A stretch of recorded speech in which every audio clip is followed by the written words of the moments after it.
support countries in addressing this massive scope of issues: the program budget, sustainable financing, sexual exploitation and abuse, and more. All of this is happening under the shadow of the greatest health crisis of our time. This Saturday marks 1 year since I declared a public health emergency of international concern over the emergence of the novel coronavirus. At the time, there were fewer than 100 cases, and to be exact, 98 cases, and no deaths reported outside China. This week, we expect to reach 100 million reported cases, and more than 2 million people have lost their lives.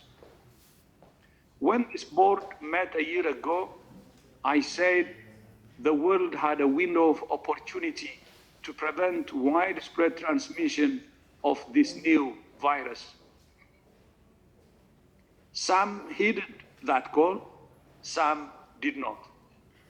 Now, vaccines are giving us another window of opportunity to bring the pandemic under control.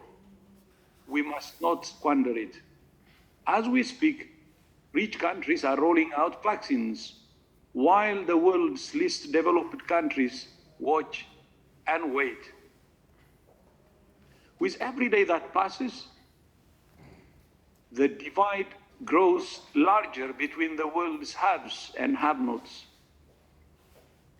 In my opening remarks last Monday, I said the world faced a catastrophic moral failure if it doesn't walk the talk on vaccine equity. A new study published yesterday by the International Chamber of Commerce Research Foundation confirms that it would also be an economic failure. The study finds that vaccine nationalism could cost the global economy up to $9.2 trillion US, and almost half of that, $4.5 trillion, would be incurred in the wealthiest economies. By contrast, the financing gap for the Access to COVID-19 Tools Accelerator this year is $26 billion US. If fully funded, the ACT Accelerator would return up to $166 US for every dollar invested. In our press conference yesterday, the Secretary General of the International Chamber of Commerce called the funding gap for the ACT Accelerator a rounding error. And he's right. Compared to what we will be losing, the economic failure, because of economic failure, it's nothing. Compared to the stimulus package that have been rolled out in many countries, of course, it's a rounding error. Vaccine nationalism might serve short-term political goals, but it's in every nation's own interest to support vaccine equity. I leave you with a challenge I set at the beginning of the week. Together, we must ensure that vaccination of health workers and older people is underway in all countries within the first 100 days of this year. We have 74 days left. Time is short, and the stakes could not be higher. Every moment counts. Thank you all once again. I hope that before too long, we will be able to meet in person. I thank you, and all the best, and a better 2021. Thank you.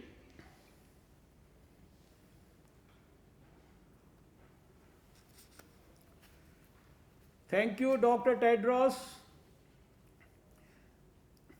Excellencies, distinguished delegates, my colleague vice chairs and rapporteur, Director General, regional directors, esteemed partners, ladies and gentlemen, I want to begin by expressing my deep gratitude to all of you for having participated with full vigor and commitment to ensure a very productive and successful 148th session of the WHO Executive Board. I wish to thank all member states for adapting to the constraints of dealing with a large agenda, and that too virtually across multiple time zones. I am also encouraged by the widespread support expressed by many of you for the World Health Organization to remain fully engaged in our work to create a measurable impact on the lives of those who need us the most. I am encouraged that we all agree that we have a policy framework, and despite all the problems in the world and the challenges we face, we are making tremendous progress.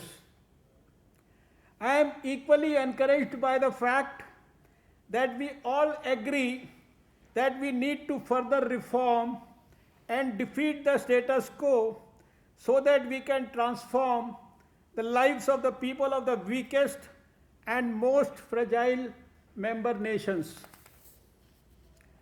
And I am most encouraged by the fact that despite the compelling circumstances that have forced us all to meet virtually at a time of one of the gravest epochs of human tragedy, at a time when we all understand that there are going to be many urgent health challenges in the next 2 decades, we have formed a common cause with a renewed determination to work together and ensure that nothing, and simply nothing, can stop us from moving towards universal health care for all.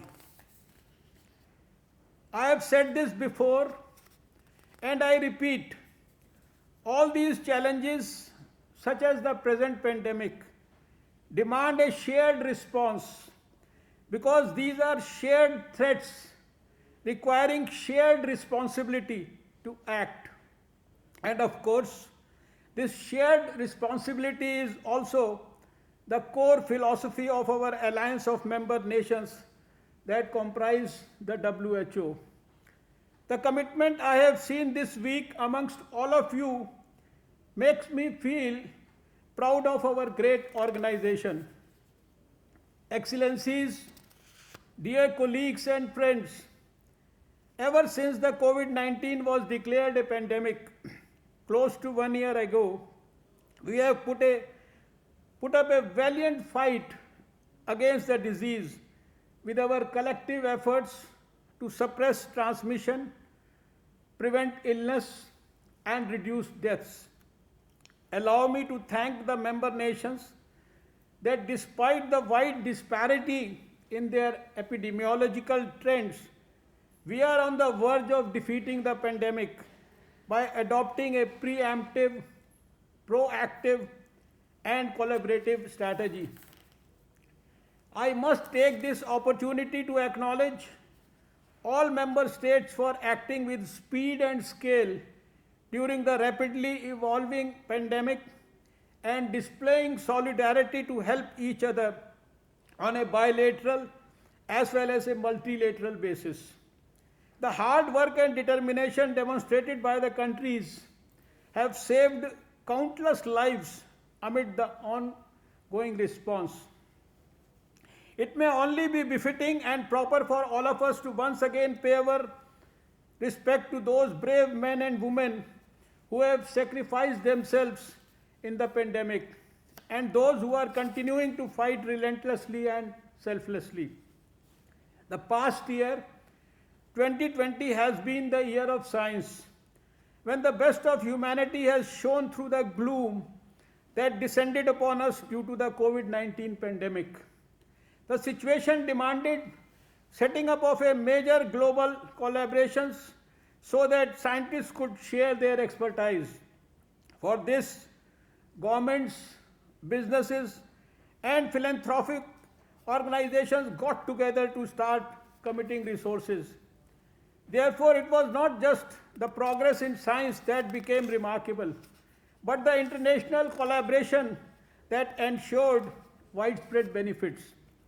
The biggest success of this pandemic has been the teamwork and people putting the right outcome ahead of individual glory. Healthcare organizations actually focused on delivering a meaningful goal, whether it was across a nation, across a continent, or across the world. Our science and healthcare communities have exhibited that we can meet any pace, retain the quality of our diagnostics and care, build confidence and trust that speed doesn't mean lack of quality. I have personally always believed that the fruits of our collaboration on healthcare need equitable distribution. We must deliver to everybody in the world, and we must not create a more unequal world. As chairman of the executive board of the World Health Organization, I have been talking about this aspect to countries, funding agencies, our scientists, and philanthropists. There is commitment from everyone, and I consider that the best outcome of 2020. Dear friends, if 2020 was the year of discovery for COVID vaccines, 2021 will be the year we face the challenge of getting it to the people across the world who most need it. Here is the big role that we at WHO must play. Engagement with multiple stakeholders and youth influencers is all the more important now to spread the right information and dispel rumors about the vaccination program and the continuation of other core public health measures aimed at ending the pandemic. The work done by you in the past 1 week will contribute to strengthening science, solidarity, transparency, and accountability for needed innovations as we go forward. Excellencies and distinguished delegates, we had a tremendous week of discussions. Let me recall some highlights from our extensive and rich discussions on the agenda placed before us. You all underlined the need to be swift and transparent in sharing information and the value of the coordinated response. The updates on the evolution of variants of interest and variants of concern and continued research on the development of therapeutics and vaccines were useful. The draft decision on promoting mental health preparedness and response for public health emergencies will prove beneficial in addressing the mental health aspects of public health emergencies. The tireless efforts made by the member states and WHO in drawing up containment strategies as part of COVID-19 response were recognized and appreciated by the Independent Oversight and Advisory Committee, IOAC. Our fruitful discussions will no doubt contribute to assessing which public health measures succeeded and what failed, as we tried to contain and suppress transmission, illness, and deaths since the onset of the outbreak. The lessons learned can be utilized to make course corrections and further build core capacities and strengthen health information systems and reporting mechanisms. I also appreciate your recommendations for a more accountable security apparatus with clear responsibilities at the field, country, regional, and headquarter levels related to the functioning of the WHO Health Emergencies Program. I am equally concerned that there should be greater flexible and predictable funding. I also appreciate the point made by several of you regarding the oversight functioning of IOAC as well as member state surveillance capacity and systems which need to be further strengthened. From a world at risk to a world in disorder, the Global Preparedness Monitoring Board pointed to the inadequacies of systems and financing in an unprepared world. As far as we can see, the nation state and mutual cooperation and solidarity among nations will have to and continue to be the centerpiece of the health emergency preparedness and response system. Toward this end, timely reforms in the structure and operations of the multilateral intergovernmental systems are needed to reflect the realities of today's world. It is obvious that the efforts to reform and strengthen WHO must naturally be led by the member states and thoughtfully considered in terms of expectations and financing. There was also a powerful discussion on the prevention of sexual exploitation and abuse following the update on the Commission's work provided by the Secretariat. The WHO, working together with the United Nations Interagency Group of Implementation Partners, is further refining its approach of zero tolerance towards sexual exploitation and abuse, including reporting and investigation mechanisms and protection of victims. A draft decision, co-sponsored by several member states, was adopted to strengthen collective work in this essential area. I fully appreciate that some of you also highlighted the mismatch between the expectations from WHO and its capacity to deliver, stating that the increasingly complex landscape due to the COVID-19 impact and the transformation initiatives call for a clear roadmap, updates on the results framework process and program budget were requested before the World Health Assembly. Dr. Anthony Fauci, Chief Medical Advisor to the President of USA, addressed the Executive Board on behalf of the Biden-Harris administration, announcing that USA will remain a member of the WHO and fulfill its financial obligations with continued technical collaboration at all levels, including through its collaborating centers. He acknowledged the role of WHO in leading the global public health response to the outbreak, convening scientists and researchers to help accelerate the development of vaccine therapeutics and diagnostics, and tracking the latest developments for keeping the member states informed. And with this message from Dr. Fauci, the 148th session of the WHO Executive Board was etched in history. On behalf of India and as chair of the WHO Executive Board, I welcome the announcement that the new administration of President Joe Biden will halt the process of withdrawing the US from the WHO. We note with pleasure that the USA will continue working with all member states with renewed commitment to multilateral cooperation and action in the global fight against the pandemic. As our DG had said, WHO is a family of nations and it requires the solidarity of nations to prevail. I also appreciate the discussions that took place regarding the political declaration of the third high-level meeting of the General Assembly on prevention and control of non-communicable diseases.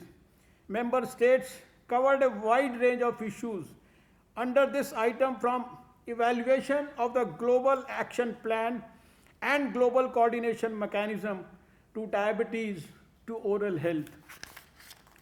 Member states called for promoting cross-sectoral collaboration towards prevention and control of non-communicable diseases and for increased resources for these persistently underfunded areas.